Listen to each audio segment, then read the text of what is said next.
मंगलाचरण। मंगलम भगवान वीरो मंगलम गौतमोगड़ी मंगलम कुंद कुंदार्यो जैन धर्मोस्तु मंगलम सर्व मंगल मांगल्यम सर्व कल्याण कारकम प्रधानाम सर्वधर्मानां जैनम जयतु शासनम। नमः श्री वर्धमानाय निर्धूत कलिलात्मने सालोकानां त्रिलोकानां यद विद्यादर्पणाय ते आत्मज्ञान ही ज्ञान है, शेष सभी अज्ञान विश्व शांति का मूल है, वीतराग विज्ञान वीतराग विज्ञान ही तीन लोक में सार, वीतराग विज्ञान का घर घर होए प्रसार। आत्मा का उपाय प्रज्ञा छेनी है, इस पर अपन चर्चा कर रहे हैं। देखिए इसी क्रम में आगे बढ़ते हैं। भाई मानव जीवन की देह स्थिति पूर्ण होने पर यदि स्वभाव की रुचि और परिणति साथ में ना ले गया तो तूने इस मानव जीवन में कोई आत्म कार्य नहीं किया। शरीर त्याग करके जाने वाले जीव के साथ क्या जाने वाला है। यदि जीवन में तत्व समझने का प्रयत्न किया होगा, ममता रहे स्वरूप की रुचि और परिणति साथ में ले जाएगा, और यदि ऐसा प्रयत्न नहीं किया तथा पर का ममत्व करने में ही जीवन व्यतीत कर दिया तो उसके साथ मात्र ममता भाव की आकुलता के अतिरिक्त दूसरा कुछ भी जाने वाला नहीं है। किसी भी जीव के साथ पर वस्तुएं नहीं जाती, किंतु मात्र अपना भाव ही साथ ले जाता है। देखो ये कल अपन ने प्रयत्न नहीं किया तो है, और फिर उसके बाद गुरुदेव ने जो लिया है, यदि ऐसा प्रयत्न नहीं किया, ठीक है ना।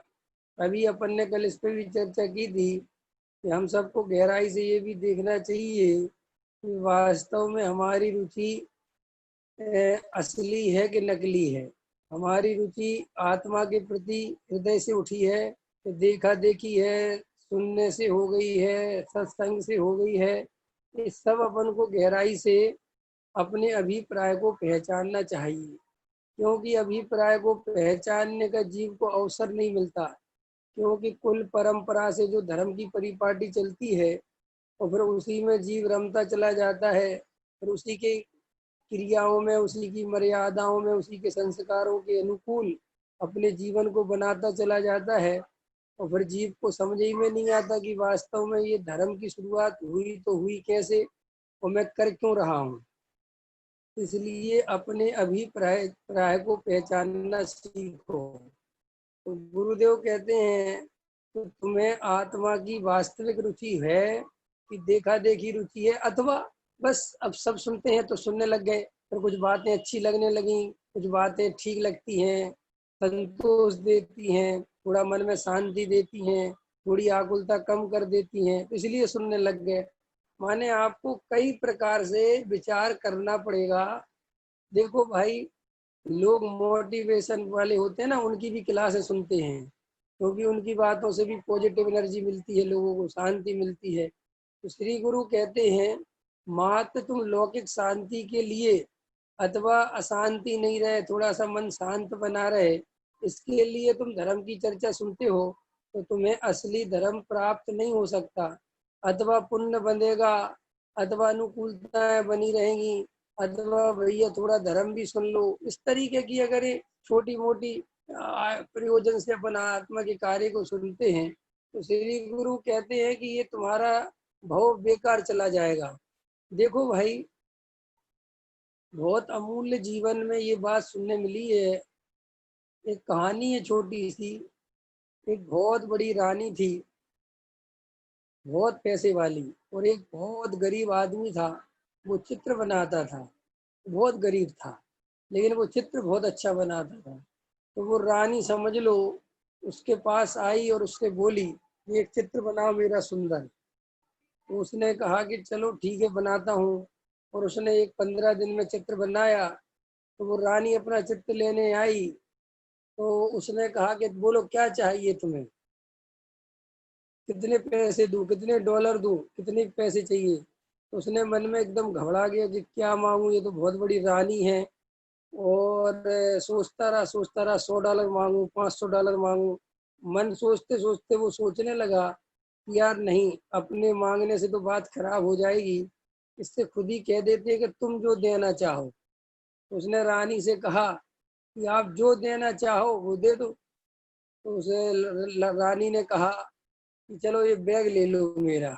वो पर्स लेके आई थी, उसने कहा ये पर्स रख लो। तो वो एकदम बहुत डर गया, क्योंकि उसके मन में ऐसा भाव आया कि अरे इस पर्स का मैं क्या करूंगा। ठीक है, पर्स सुंदर है, देखने में बहुत कीमती दिखता है, लेकिन ये मेरे क्या काम का है। तो उसने कहा यार ये तो बात गड़बड़ हो गई, ये तो पर्स देने लग गई। तो उसने कहा बहन रानी साहिबा, मुझे पर्स वर्स नहीं चाहिए। मैं इसका क्या करूंगा, आप एक काम करो, $200 दे।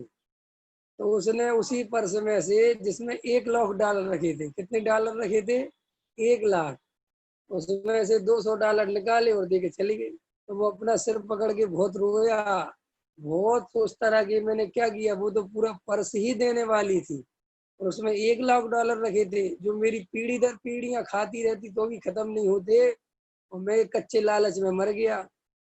वैसे ही श्री गुरु कहते हैं, तुम साक्षात भगवान बनने को जन्मे हो, साक्षात भगवान का स्वरूप हो। इस मनुष्य भव में तुम आ गए हो भाग्य से, और पूरा भगवान आत्मा का स्वरूप समझने में समर्थ हो, आत्मानुभव करने में समर्थ हो, भेद विज्ञान करने में समर्थ हो, अपने परमात्मा के दर्शन करने में समर्थ हो, परम पद की प्राप्ति करने में समर्थ हो। तो तुम यहाँ पर भगवान से विषय भोग मांगते हो, रुपया पैसा मांगते हो, अथवा इनडायरेक्ट मांगते हो, अथवा ये सब पुण्य का उदय बना रहे, अनुकूलताएं बनी रहे, ऐसी मन में भावनाएं रखते हो। तो श्री गुरु कहते तुम उसी चित्रकार की तरह हो।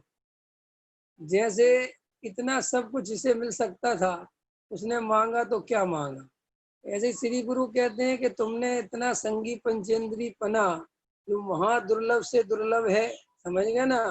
देखो भाई, आज मैं रास्ते में एक विचार कर रहा था, काल अनंत निगोद मजार, सुनी होगी ये लाइन तो सबने।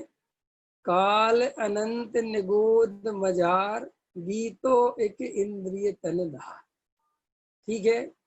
अच्छा, दो ही जगह है संसार में जहाँ अनंत काल का सिस्टम है। या तो निगोद में अनंत काल होता है, या मोक्ष में अनंत काल होता है कि नहीं। तो मैं उसको कह रहा था ऐसे कि काल अनंत मोक्ष मजार, और आनंद लइयो अपरंपार, है कि नहीं। कि श्री गुरु कहते हैं कि तू जहाँ चौराहे पे खड़ा है, यहाँ से दो मार्ग खुलते हैं, या तो काल अनंत निगोद मजार, और वी तो एक इंद्रिय तनधार। एक तो ये मार्ग खुलता है, और एक मार्ग खुलता है काल अनंत मोक्ष मजार, सुख है जहाँ अपरंपार, है नहीं। अब ये दो रास्ते में से कौन सा रास्ता चुनना पसंद करोगे, बोलो विजय जी, कौन सा रास्ता चाहिए है। कि हमें तो मोक्ष चाहिए, चाहने से कुछ नहीं होता, सबको ही मोक्ष चाहिए। आप लोगों में से कोई कहने वाला है कि निगोद चाहिए क्या, कोई नहीं कहने वाला ना, क्योंकि सबको ही मोक्ष मार्ग पसंद है। लेकिन मोक्ष मार्ग सुखरूप लगे, ऐसी सच्ची श्रद्धा जगे, और वास्तव में मोक्ष में ही मेरा हित है, आत्मा के अनुभव से ही मेरा भला है, ऐसी सच्ची प्रतीति हो तो मोक्ष मार्ग अच्छा लगा, तो मोक्ष अच्छा लगा। अरे भाई, बातें मोक्ष जाने की करे और श्रद्धा संसार की रखे, विषय भोगों में सुख बुद्धि रखे, संयोगों में एकत्व करे, ममत्व करे, कर्तृत्व करे, भोक्तृत्व करे, वो कहेगा साहब मुझे मोक्ष जाना है। तो श्री गुरु कहते हैं कि जैसा कारण दोगे कार्य वैसा आएगा। क्या कहते हैं श्री गुरु? जैसा कारण दोगे, सचिन जी समझ में आ रहा है? जैसा कारण दोगे वैसा ही कार्य होगा। इसलिए तुम गहराई से विचार करो कि कारण क्या दे रहे हो और कार्य क्या चाहते हो। है सम्यक ज्ञान सम्यक चारित्र, ख्याल में है ना? ये सम्यक दर्शन के बिना नहीं होते। सम्यक दर्शन बीज है, सम्यक ज्ञान और सम्यक चारित्र पेड़ हैं और फल हैं। श्री गुरु कहते हैं कि तुम बीज के बिना ही पेड़ के और फल की इच्छा करते हो, उनका इंतजार करते हो। ऐसे ही हम सब बिना आत्मा की रुचि के, बिना भेद विज्ञान के, बिना ज्ञान भगवान आत्मा के प्रति समर्पित हुए सम्यक दर्शन की प्रतीक्षा करते हैं। हमें सम्यक दर्शन हो जाएगा। इससे जन्म में नहीं मिले पर भव में मिलता है। ऐसे है ना, भजन बनाते कि नहीं बनाते? अरे श्री गुरु कहते जो कर्मों का फल मिलता है इस जन्म में, नहीं सही है। धर्म अगले जंगले जन्म में नहीं मिलता। धर्म का ये भजन मत बनाना, इस जन्म में नहीं मिले अगले जन्म में मिलता है, सम्यक दर्शन का फल सबको मिलता है। ऐसे नहीं हो सकता। सम्यक दर्शन तो इसी जन्म में मिलेगा। जो अगले जन्म पे छोड़ेगा निश्चित ही उसे इस जन्म में तो मिलेगा नहीं, और अगले जन्म की तो कोई गारंटी नहीं, क्योंकि तुझे अभी आत्मा की सच्ची रुचि नहीं है। देखो भाई, कल मैंने एक पॉइंट कहा था कि जो जड़ पदार्थ हैं जिनकी कोई कीमत नहीं है, बिल्कुल क्षण भंगुर, जिनमें कोई सुख दुख का लेना देना नहीं है। एक वाक्य मैंने पढ़ा था, सुबोध जी एक वाक्य सुनाऊं? आदमी दिन रात पैसा जोड़ता रहे, लेकिन 70 साल की उम्र में फिर उसे ये समझ में नहीं आता कि इसको खर्च कहाँ करना है। ख्याल में है ना? फिर जिन बेटों को गाली देता फिरता है उन्हीं को दे देता है, क्योंकि उसको दांत चबाने के नहीं बचे, तन ओढ़ने कपड़े पहनने लायक नहीं बचा, गाड़ी घोड़ा चलाने लायक नहीं बचे हैं, और कोई पूछता है नहीं, चाहे तुम करोड़ों रुपए रखे रहो। और बेटे ये बात बहुत अच्छे से जानते हैं कि ये कुछ नहीं कुछ कर ले, मर के हम ही को दे के जाएगा। इसलिए वे शांति से अमेरिका में, लंदन में, पेरिस में, दुबई में बैठे रहते हैं, और यहाँ वो कोठी की रखवाली करते करते मर जाता है। ख्याल में है ना? तो श्री गुरु कहते हैं ये मोह की तो खेल है ये सब। इसलिए देखो भाई, जिन पदार्थों में, जिन संयोगों में हम इतनी मेहनत कर रहे हैं पागलों की तरह, श्री गुरु कहते एक तो तुम उनके कर्ता धर्ता नहीं हो, वे तुम्हारे अनुसार परिणमन नहीं कर सकते, और सच्ची बात यह है कि वे तुम्हारे अनुसार परिणमन करें भी तो तुम्हें सुखी नहीं कर सकते। देखो भाई, हमारा बेटा कितने ही आज्ञाकारी हो, बहुत अच्छा हो, करोड़ों में से क्या कहना चाहिए, वो कौन सा बेटा था जो अपने माँ बाप को वो क्या कराता था, तीर्थ वंदना करा रहा था, उसका नाम था ना, कुछ भूल गया मैं तो, श्रवण कुमार, है ना? तो वो श्रवण कुमार जी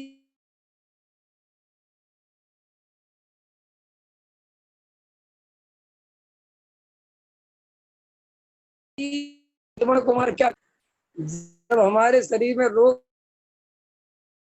क्या कर लेंगे भाई? वो तो उस शरीर संयोग के उदय की विचित्रताएं वो तो भोगनी पड़ेंगी। उसमें क्या कर लेगा आज्ञाकारी बेटा, और क्या कर लेगी पत्नी, और क्या कर लेगा धन है? फिर श्री गुरु कहते हैं कि गहराई से विचार करो। देखो भाई, आत्मा से प्रेम हो जाए, इतना प्रेम होना चाहिए आत्मा के प्रति, जब जाके वो आत्मा मिलता है कि सारी दुनिया एक तरफ और मैं एक तरफ, मेरा स्वरूप एक तरफ। देखो आज मैं सदा सुखदास जी की आत्मकथा पढ़ रहा था अभी, तो सदा सुखदास जी की आत्मकथा में देखो कैसी घटना घटती है। सदा सुखदास जी 40 साल तक राजा राम सिंह के यहाँ नौकरी करते थे, 40 वर्ष लगातार, और 8 रुपए महीने मिलते थे उनको। कितने रुपए मिलते थे? 8 रुपए महीने। और 8 रुपए महीने 40 साल नौकरी करी, अपना स्वाध्याय करते थे, अपना रात प्रवचन करते थे, शास्त्र लिखते थे, और अपनी नौकरी करते थे 8 घंटे की, और इतने संतोष हृदय से रहते थे राजा के उसमें, राज्य में, उसमें समझ लो जहाँ काम वाम होता था, कि कभी उन किसी राजा को, किसी अधिकारी को पता ही नहीं चला कि सदा सुखदास जी ने कोई एप्लीकेशन दी है, कोई आवेदन दिया है कि मैं तनख्वाह बढ़ा दो, या कभी कुछ शिकायत करी है, कुछ पता ही नहीं। तो वहां पे भी क्या हुआ कि जो अपनी एप्लीकेशन देता था, जो करता था, उनको तो भाई आगे बढ़ा देते थे। अब ऐसा है ना, लोग में भी, हम लोग भी तो ऐसे ही करते ना, जैसे अपने यहाँ कोई काम करता हो, अब लड़का खुद ही नहीं के सैलरी बढ़ाने की, तो अपन थोड़ी खुद बढ़ाने वाले हैं सामने से, हैं। वो तो जब बार बार कहता हमारी ये तनख्वाह बढ़ाओ भैया, बहुत समय हो रहा है, खर्चा पानी बढ़ रहा है, अपन कहते चल 1000 रुपये बढ़ाते हैं। तो वहां सदा सुखदास जी ने कुछ कहा ही नहीं। तो 40 साल बीत गए, और 40 साल कुछ कम नहीं होते, बहुत होते हैं 40 साल।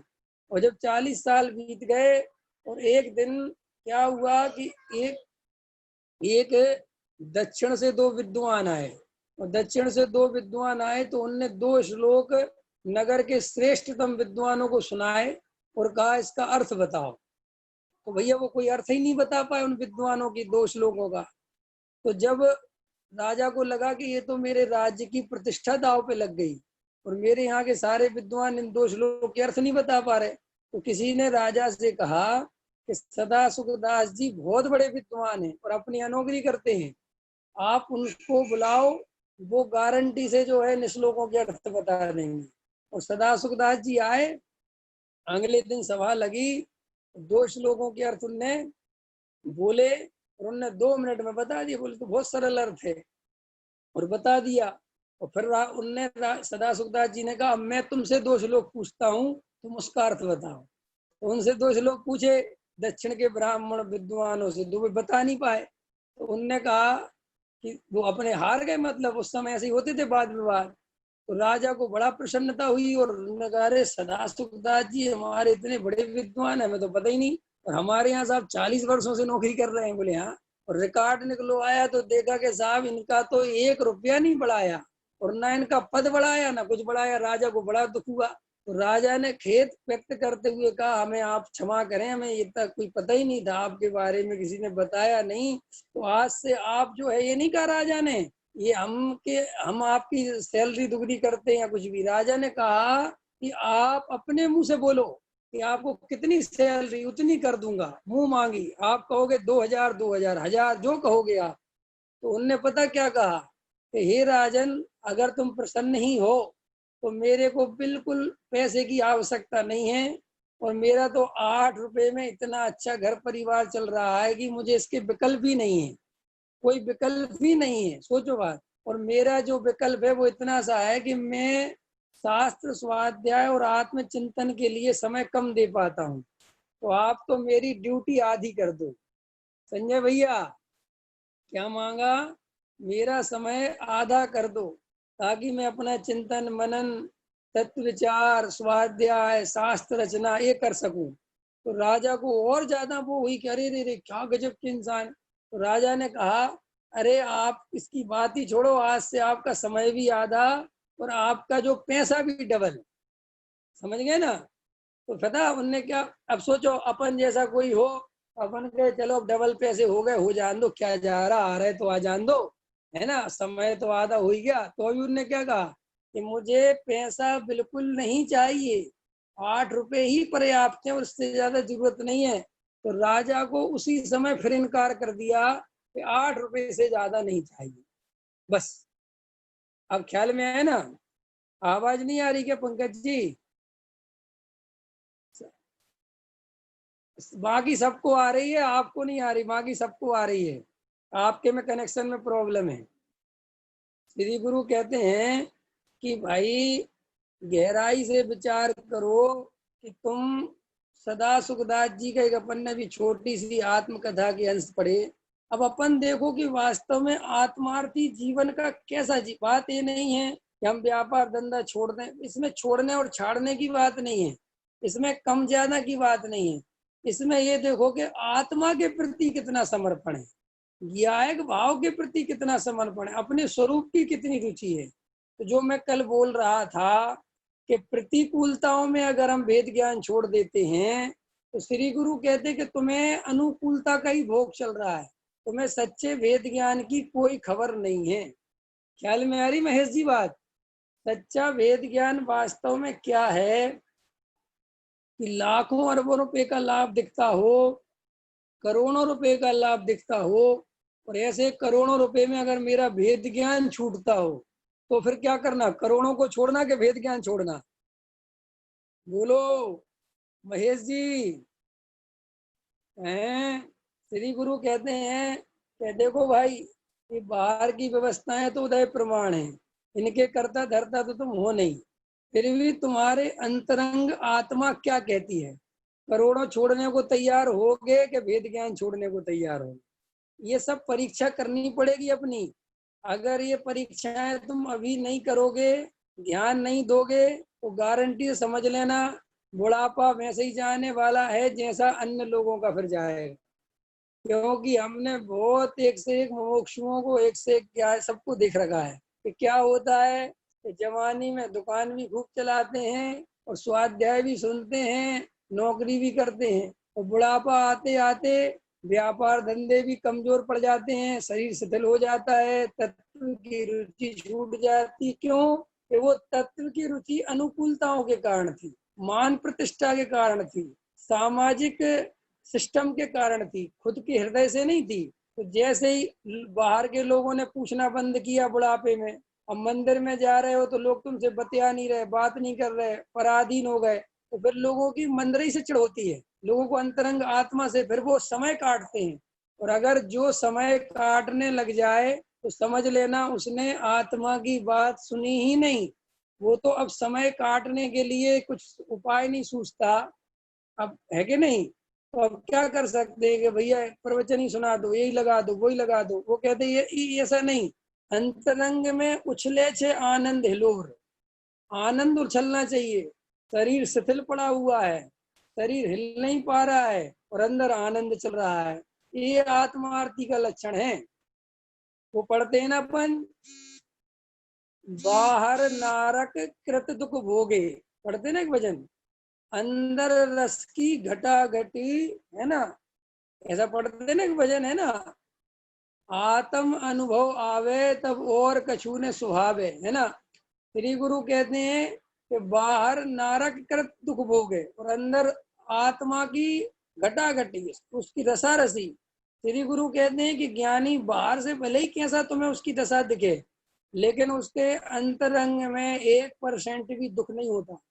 और जिसको अंतरंग से श्रद्धा में, अभिप्राय में दुख होने लग जाए, उसको ज्ञान स्वभाव आत्मा की रुचि छूट गई, उसको सब मिथ्या दर्शन आ गया। ज्ञानी को सम्यक दर्शन होते हुए, वेद ज्ञान रहते हुए कभी दुखी नहीं होता। संसार का दुखी होता हुआ दिखता है, रामचंद्र जी दिख रहे हैं बाहर से दुखी, तुम्हें और जीवों के दिख रहे हैं बाहर से दुखी, लेकिन वे अंतर से तो अपने ज्ञायक भाव का आनंद भोगते हैं। देखो भाई, ऐसा समझो, इस उदाहरण के लिए, जैसे तुम्हारे जेब से बटुआ कोई चोर ले जाए, उसमें 10,000 रुपये रखे थे और तुम दिल्ली में फंस गए, अब तुम्हारे पास 1 रुपया नहीं है, तुम बहुत परेशान दिख रहे हो, फिर भी अंदर जो तुम्हारा मकान है, जो तुम्हारे करोड़ों रुपए के तुम स्वामी हो, उसका बल रहता है कि नहीं रहता है? उसका बल तो नहीं छूटता ना। ऐसा तो नहीं डर लगता कि मेरा अस्तित्व ही खत्म हो गया, अब मेरा क्या होगा? ऐसा नहीं लगता ना विवेक जी? है? ऐसा बिल्कुल नहीं लगता कि मेरा अस्तित्व खत्म हो गया। आप अपने किसी को फोन करोगे तो पता क्या बोलोगे? मेरा पैसे यहाँ से चोरी हो गए, मेरा पॉकेट ले गया कोई मार के, लेकिन अंदर से कोई हीन भावना नहीं आती, और आप कहते हो 5,000 रुपये देना तुरंत और मैं घर जाके भिजवा दूंगा। तो श्री गुरु कहते हैं ऐसे ही ज्ञानी बाहर में कर्मोदय की तीव्रता हो, बड़ी विचित्रताएं उदय के अनुसार बन गई हो, तो भी ज्ञानी को अपने ज्ञायक भाव का बल नहीं छूटता। ये ज्ञानी का लक्षण ही जानना। अरे भाई, उसे कभी नहीं लगता कि मेरा अस्तित्व ही खत्म हो गया, मैं दीनहीन हो गया, मेरा क्या होगा, ऐसा कभी भाव नहीं आता। श्री गुरु कहते हैं ये किसकी महिमा है? ये एक शुद्ध आत्मा के श्रद्धान की महिमा है, एक ज्ञायक भगवान आत्मा के अनुभव की महिमा है, ये सच्ची प्रतीति की महिमा है, ये सम्यक दर्शन की महिमा है, ये अपरम भाव की महिमा है। समझ में आ गई नहीं? श्री ज्ञायक भगवान आत्मा के आश्रय से जो अनुभूति हुई है, जो आनंद आया है। एक भजन है बहुत अच्छा लगता है वो मेरे को भजन, उछले छे आनंदी लोर, है ना? एक भजन में भी गाता नहीं तो भूल गया मैं, पहले तो गाता था रहता था, अभी याद नहीं आते। उछले छे आनंदी लोर, प्रभु मारा नाचे उठा मन मोर, आई आई अंतर में गायक की महिमा। इसकी महिमा आई गायक की, कि सिद्ध भगवान की नहीं आई और गायक की आ गई। ऐसे लोग प्रश्न करते कि नहीं करते? करने वाले, क्योंकि उनको ऐसे भजनों में निश्चयाभास की गंध आती है। अरे मूर्खों, गायक भगवान आत्मा की उसी महिमा आती है जैसे सिद्ध भगवान समझ में आ गए। या सिद्ध भगवान की असली महिमा वही करता है जिसे गायक भगवान आत्मा की महिमा है। ख्याल में आया कि नहीं आया? लेकिन अपन को तो शब्दों की पकड़ है ना। ज्ञानी को पहचानना कोई आसान थोड़ी है। हमने हमेशा ज्ञानियों को क्रियाओं से पहचाना, परिणामों से पहचाना, तो इसलिए तो हम फंस गए, अज्ञानियों के चक्कर में फंस गए। क्योंकि हम क्रिया कांड से दूसरों को ज्ञानी मानते हैं। और क्रिया कांड तो अन्नमति भी करते हैं। एक से एक तपस्वी जंगलों में कुंभ के मेले वाले मिल जाएंगे। ख्याल में आया कि नहीं आया? लेकिन श्री गुरु कहते हैं आत्मज्ञान ही ज्ञान है। गायक भगवान आत्मा की सच्ची लगन, सच्ची श्रद्धा, उसका ही अनुभव, वेद ज्ञान की कला जिसके हृदय में जगी है वो ही ज्ञानी है। और ऐसा ज्ञानी तुम्हें कभी क्रिया कांड का उपदेश नहीं देगा, क्योंकि जिसको जिसके मिलता है वो वही तो बताएगा। वो हमेशा देखो, अमृतचंद आचार्य स्वयं, कुंद आचार्य स्वयं सभी एक ही बात कहते हैं, वेद ज्ञान ही सम्यक दर्शन का मूल कारण है। क्योंकि वेद ज्ञान से प्राप्त हुआ ना, क्रिया कांड से ना मिले यह ज्ञायक अभिराम। पढ़ते कि नहीं पढ़ते? क्यों कि वास्तव में जड़ की क्रिया से जीव कैसे मिल जाएगा? अरे जीव राजा को जानने के लिए जीव राजा को जानना पड़ेगा। जड़ की क्रिया से चेतन का क्या संबंध है? और क्या कहते, देखो भाई, तुम अपने अभिप्राय को हृदय से पहचानो कि मेरा वास्तव में आत्मा के प्रति क्या स्थिति है, क्या रुचि है, क्या प्रतीति है। मुझे अभी करोड़ रुपया चाहिए कि आत्मा चाहिए? कई लोग कहते साहब हमें करोड़ रुपया भी चाहिए और आत्मा भी चाहिए। तो ये प्रेम सच्चा है कि झूठा है? हैं? अरे भाई, हम एक लड़की देखने गए रिश्ता करने के लिए, तो लड़की वाला कहता भाई लड़की पसंद आ गई साहब, कि नहीं पसंद तो आ गई, बहुत अच्छी है, लेकिन थोड़ी पड़ोस की भी देख लें। तो क्या होगा फिर? है वो रिश्ता हो सकता है? श्री गुरु कहते हैं ये पसंद नहीं है, ये लक्षण ठीक नहीं है। ऐसा हमें आत्मा तो चाहिए ही है, लेकिन पहले 10-5 करोड़ रुपए इकट्ठा कर लें, फिर हम आपका आत्मा ले लेंगे। सुनो भाई, ऐसे परिणाम और ऐसी दीनहीन परिणति वालों को आत्मा नहीं मिलता। ख्याल में आया नहीं? जो ये कहता है, क्या कह रहे हो, करोड़ रुपया चाहिए क्या? तुम बकवास करो, ये बात बंद करो। मुझे एक गायक भाव ही दिखाई देता है और कुछ दिखाई नहीं देता है। समझ गया है? लोक में भी जिस प्रेम की कोई कीमत नहीं है, लौकिक प्रेम, उसमें भी हम जिससे प्रेम करते हो, अगर वो किसी और से भी प्रेम करता हो तो फिर कितना गुस्सा आता है कह रहे तू क्या काय का प्रेम है? श्री गुरु कहते, तू कहता मैं आत्मा से प्रेम करता हूँ, लेकिन मुझे पैसे से भी प्रेम है, मुझे पत्नी से भी प्रेम है, मुझे बच्चों से भी प्रेम है, मुझे संसार से भी प्रेम है, मुझे घर गृहस्थी। श्री गुरु कहते फिर ये तेरा प्रेम ही प्रेम नहीं, सब झूठा है, तुझे असली स्वरूप की खबर नहीं। तो फिर सम्यक दृष्टि घर गृहस्थी संजोगों में कैसे रहता है? वो सब चारित्य मोह में डालो। काय में डालो? चारित्य मोह में। और चारित्य मोह माने क्या? चारित्य मोह का अर्थ है जिन परिणामों में, जिन संयोगों में वो जीव दिखाई देता है, उनमें कभी अपनेपन की कल्पना नहीं करता, उनमें कभी अपना अस्तित्व नहीं मानता। वे परिणाम और वे क्रियाएं, वे विषय भोग तो सब होते हैं, लेकिन उनमें एकत्व मत नहीं करता। तब चारित्य मोह का उदय जानना। और जो जीव उनमें एकत्व मत कर्तृत्व करते हैं, उसे दर्शन मोह का उदय जानना। उसे किसका उदय जानना? दर्शन मोह। और ये दर्शन मोह और चारित्य मोह का भेद समझना जरूरी है। कभी कभी लोग क्या करते हैं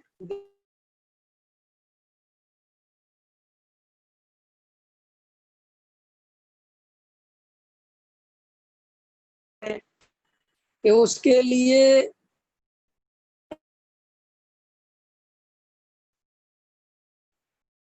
आवाज आ गई, उसके लिए वेद ज्ञान का सच्चा अभ्यास करोगे, बार बार तत्व विचार। संजय भैया आवाज आ रही है? हाँ। तो हम कैसे पहचाने कि ये दर्शन मोह है कि चारित्र मोह है? तो श्री गुरु कहते हैं तुम ईमानदारी से तत्व विचार करोगे तो तुम समझ में आ जाएगा ये वास्तविकता क्या है। सौतेली माँ, सुनो उदाहरण सुनो। श्रुति, उदाहरण दूं। सौतेली माँ अपने सौतेले बेटे से कितने ही प्रेम से बात करे, कितने ही कुछ करे, कितनी बढ़िया उसकी सेवा करे, तो भी उसे अपना अभिप्राय में दिखाई देता है कि मेरा एकत्व ममत्व कर्तृत्व इसमें नहीं चल रहा है। दिखाई देता है कि नहीं दिखाई देता? वो देखती है तो देखता है, वो देखता ही है, वो तो भेद दिखता है। श्री गुरु कहते हैं तो कौन कहता है कि जीव अपना अभिप्राय नहीं पकड़ सकता? ये दर्शन मोह है कि चारित्र मोह है? तुम्हारी अंतरंग परिणति, तुम्हारी अंतरंग स्थितियां अगर तुम गहराई से उनका अवलोकन करोगे तो तुम्हें सब समझ में आ जाएगा कि ये दर्शन मोह चल रहा है कि चारित्र मोह चल रहा है। मेरी सुख बुद्धि अभी भी परद्रव्यों में है कि निज द्रव्य में है? वास्तव में परद्रव्य में मैं सुख मानता हूँ कि नहीं मानता हूँ? मुझे पंच इंद्री के विषय भोगों में सुख दिखाई देता है कि नहीं देता? धन के बिना मेरा अस्तित्व मिट जाएगा, ऐसी मेरी प्रतीति। सब सब आपको कुछ भी नहीं। आप इन सब बातों का जब तत्व विचार करोगे आपको एक एक बात सब दिखाई देगी, बिल्कुल सब दिखाई देगी। ऐसा होता ही नहीं है। क्यों? कि अपने अभिप्राय को जीव पकड़ना चाहे और नहीं पकड़ पाए, ऐसा तीन काल में संभव नहीं। बस पकड़ने चाहिए। अब जो मग्न परिणामों में, क्रियाओं में, संसार में मग्न है और कहे कि साहब हमें तो अपना अभिप्राय पकड़ में नहीं आता, तो श्री गुरु कहते प्रमादी खुद हो रहा है। ख्याल में आ रहा सुनीता जी के नहीं? तुम्हारे तीन बच्चे हैं, उनके प्रति तुम्हारा जो परिणाम है, जो एकत्व है, जो ममत्व है, वो तुम्हें अलग दिखाई देता है। और जो तुम्हारी बहन का लड़का है, तुम्हारे भाई का लड़का है, उसके प्रति तुम्हें अपना एकत्व अलग दिखाई देता है। वो सब सब दिखाई देता है जीव को, ऐसा होता ही नहीं, सब समझ में आता है। श्री गुरु कहते हैं कि ऐसा ही ये दर्शन मोह है। और ये दर्शन मोह नहीं है, ये सब दिखाई देगा तुम्हें कि मैं परद्रव्य में, कर्म में, नो कर्म में, भाव कर्म में एकत्व करता हूं कि नहीं करता? इन मोह राग देश के परिणामों को अपना मानता हूं कि नहीं मानता? ये सब तुम तत्व। इसलिए देखो, तोडामल जी साहब ने बार बार कहा कि देखो तत्व विचार की महिमा। विवेक जी, ये तत्व विचार माने क्या? ये जो मैं अभी बोल रहा हूं ना, ये बार बार अवलोकन करना, ये सब तत्व विचार है। ये नहीं कि आश्रव दुख रूप है, जीव तो उससे न्यारा है, ये इसको तत्व विचार नहीं कहते। तत्व विचार माने अपनी असली फीलिंग को पहचानना, खुद के अभिप्राय को पहचानना। शब्दों के मोहताज मत बनो, शब्दों के गुलाम मत बनो। नहीं समझे कि आश्रव ही सुनेंगे, कुछ नहीं होता। मोह राग देश से कुछ नहीं होता। शब्द शास्त्रों के हैं, भाव तुम्हारा है। क्या कहा मैंने? तुम अपने भावों से परिचित हो, तुम शास्त्रों को मत खोजो। तुम अपने परिणाम, अपना अभिप्राय, अपनी क्रिया, इन सबको पहचानते हो और ये भी पहचानने में समर्थ हो कि इनमें मेरा एकत्व है कि नहीं। राग द्वेष भाषाएं हैं बोलने की। जो भी परिणाम चल रहे हैं उन सब परिणामों में देखो कि मेरा एकत्व ममत्व है क्या नहीं, मेरा ज्ञायक भगवान आत्मा में समर्पण है कि नहीं। सब आप एक। और सुनो, इसमें महीनों लगेंगे, बार बार विचार करने पड़ेंगे, रोज अभ्यास करना पड़ेगा। तब धीरे धीरे मैलापन हटेगा, ये तत्व में निखार आएगा। और जितना जितना निखार आएगा, जितनी जितनी तत्व विचार की सामर्थ्य शक्ति बढ़ेगी, तुम्हें उसी क्रम में आत्मानुभव होता है, उसी क्रम में। ख्याल में है कि नहीं है? देखो भाई, कई जीव का ऐसा उपादान जगता है, ऐसी पर्यायगत योग्यता आती है, एकदम झटके में अनुभव हो जाता है। कई लोगों को वही धीरे धीरे समय लगता है। इसलिए तुम तो तत्व विचार में निपुण बनो, तुम तो तत्व विचार पे अभ्यास करो। आत्मानुभूति जिस समय पर्यायगत योग्यता होगी उसमें हो जाएगी, उस पर ज्यादा वो नहीं है। लेकिन बार बार तत्व विचार करो, मेरी सत्ता कौन सी है, मेरी वस्तु कौन सी है, ये ज्ञानमयी मैं हूँ और ये बिल्कुल ईमानदारी से एकांत में बैठ के, तो श्री गुरु कहते हैं कि तुम्हें सब दिखाई देने लगेगा कि मेरी वास्तविक स्थिति क्या है। अपन को तो अपनी वास्तविक स्थिति देखनी है ना, दूसरे की तो देखनी नहीं है। हमें क्या लेना देना दूसरे से। देखो भाई, अभी समय जो तुम्हें और हमें मिला है, कि दूसरों को देखने का नहीं मिला, अपने को अनुभव करने का मिला है। ये भाव इतना कीमती है, दूसरों के लिए बर्बाद नहीं किया जा सकता। जगत में किसको सम्यक दर्शन हुआ, किसको नहीं हुआ, कौन गृहीत मिथ्या दृष्टि है, कौन अगृहीत, छोड़ो ये बकवास बात है, छोड़ो भाई। मैं उन सब चीजों से पार हो गया। अब मैं क्या अन्य देवी देवताओं की चर्चा करूं, जब वो दशा मेरी है ही नहीं, और जो लोग सुन रहे हैं उनकी भी ऐसी कोई दशा नहीं है। मैं काहे को चक्कर बांधूं, मैं तो एक ज्ञायक भगवान आत्मा की चर्चा करूं ना। अरे भाई, किसी का बच्चा बहुत होशियार हो और इंटेलिजेंट हो, तो उसे बढ़िया A1 क्वालिटी की पढ़ाई पढ़ाओ ना, उसे अनार के आम के चक्कर में क्यों फांसते हो। ख्याल में आया कि नहीं आया? श्री गुरु कहते हैं कि तुम जब समय सार सुनने में तुम्हें आनंद आने लगा, तो तुम तो प्योर आत्मा की बात सुनने के लिए राजी रहो। अब डरो मत, चिंता मत करो। मैंने कहा था, जो हृदय से आत्मा की बात सुनता है, वो चारों अनियोग उसके जीवन में अपने आप ही चल रहे हैं। एक दिन मैंने चारों अनुयोग समझाए थे ना, कि मेरे ही से चारों अनुयोग निकलते हैं, मेरी ही चर्चा चारों अनुयोगों में है, किसी और की चर्चा। अच्छा बताओ, कर्णानुयोग में कर्मों की चर्चा भी किस लिए की गई, कि ताकि जीव को कर्मों का स्वरूप समझ में आ जाए और अपने ज्ञायक भगवान आत्मा में चला जाए।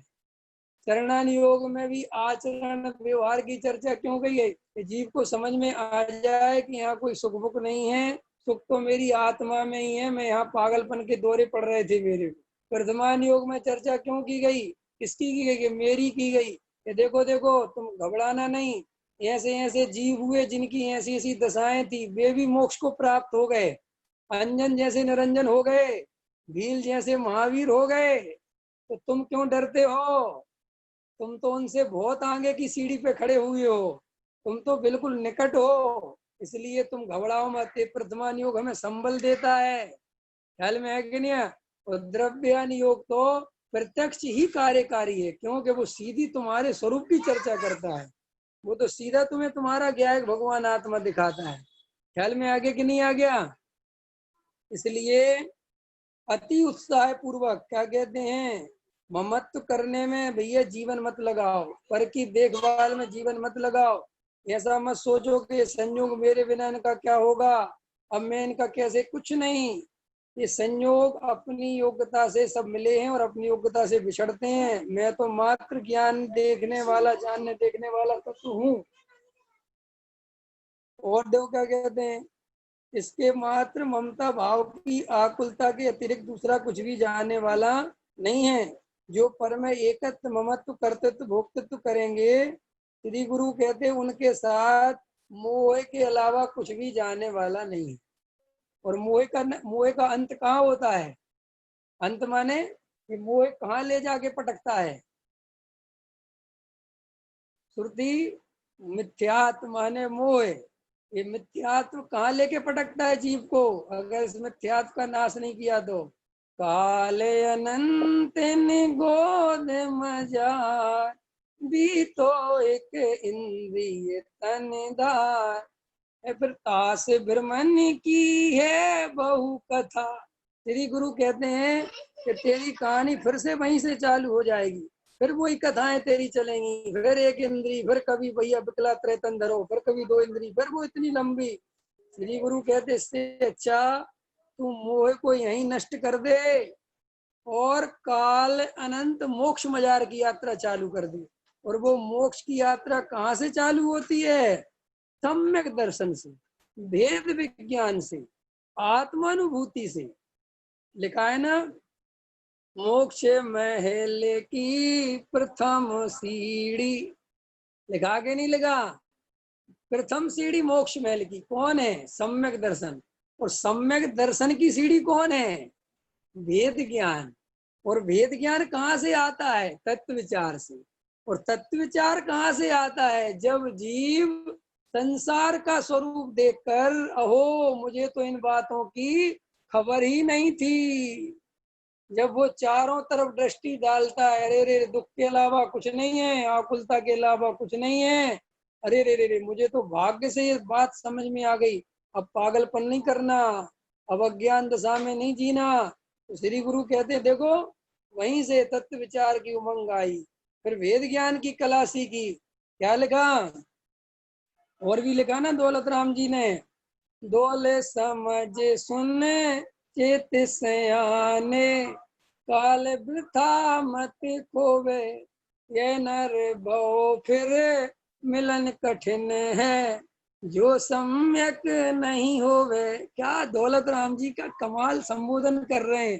अरे भैया चेत जाओ, सियाने हो, अगर समझदार हो तो समझो ये बात, ये नर भव फिर मिलन कठिन है।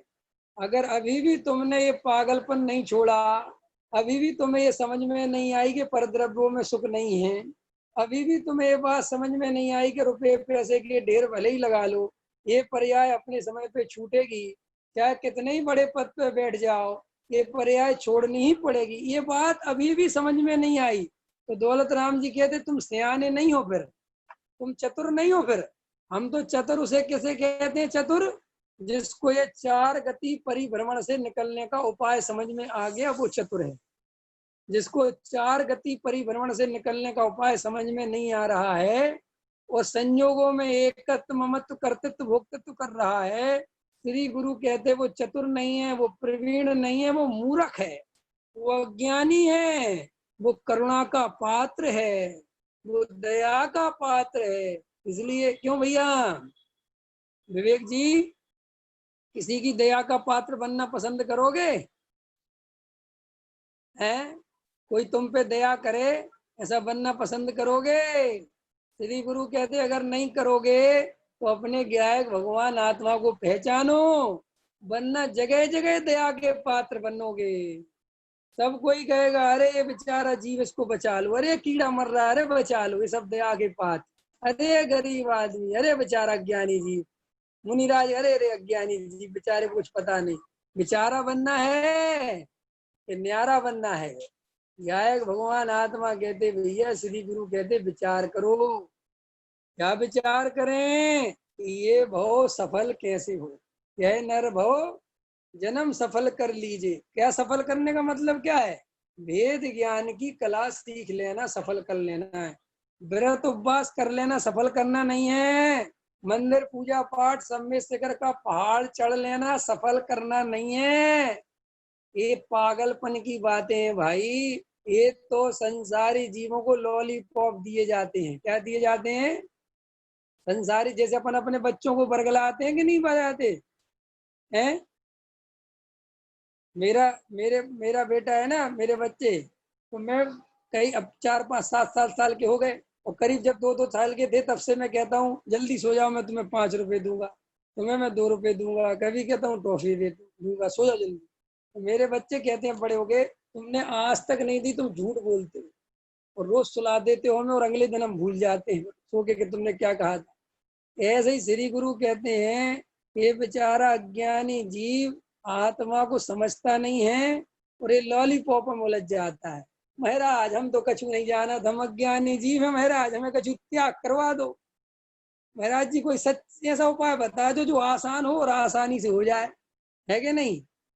कि कुछ नहीं है, 500 रुपए की टिकट लो, समय से कर पहुंचो, 3 बार पहाड़ पे चढ़ो और उतरो और चार गति से बचना है कि नरक और कौन सी गति है? एक बार जो बंदे कोई ताई नरक पशु गति नहीं हुई, है कि नहीं? 2 गतियों से बचा लिया। तो बस वो कहता है ये शॉर्टकट है, 500 रुपए में 2 गति निपट गई, बताओ। और 3 बार पहाड़ चढ़े उतरे, और उसमें भी फिर अपन पैसे वाले थे तो नीचे अपन उतरे तो फिर तेल मालिश वाला बुला लिया कि बढ़िया पैर दबा रहे ढंग से, बहुत दर्द दर्द हो रहा है कि नहीं। बस अपना 2 गतियां निपट गई, कितना शॉर्टकट है। फिर वो पढ़ लिया, किसी ने पढ़ बता दिया कि तत्वा सूत्र का पाठ करो, एक उपवास का फल मिलता है। उनने कहा जे और बहुत बढ़िया फायदे का सौदा है, रोटी भी खाने को मिलेगी और उपवास का फल भी मिलेगा। करना क्या है कि बस 10 अध्याय पढ़ लो, कि वो भी तुम्हें संस्कृत में नहीं आते हो तो दूसरों से पढ़वा लो। तो एक पंडित रख लो 10,000 रुपये महीने में, है कि नहीं। वो रोज 3 टाइम सुनाएगा तो 3 उपवासों का फल हो गया है। और 30 दिन सुनाएगा तो 90 उपवास का फल हो गया। 10,000 में 90 उपवास मिल गए कि नहीं मिल गए। तो ऐसे ऐसा धर्म किसे पसंद नहीं आएगा।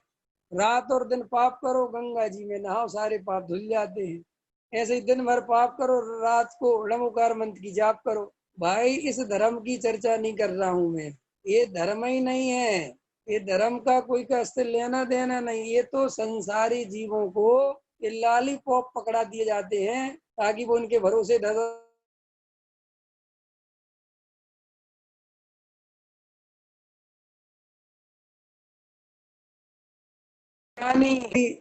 तीक्ष्ण बुद्धि वाला पुरुष होता है, कोई चतुर पुरुष होता है, वो समझ जाता है कि अरे रे रे ये मुक्ति का मार्ग नहीं हो सकता। और वो उसी में से उन्हीं चने होते ना, चने जैसे का चना उछल जाता है कढ़ाई में से, ऐसे श्री गुरु कहते हैं उन्हीं जीवों के बीच में से किसी जीव की पात्रता योग्यता ऐसी पक जाती है कि वो समझ जाता है कि अरे ये कोई धर्म नहीं है, और वो निकल जाता है। ऐसे ही भैया कुछ होनहार भली है अपनी, कि अपन को ऐसा सुंदर तत्व ज्ञान सुनने मिल रहा है।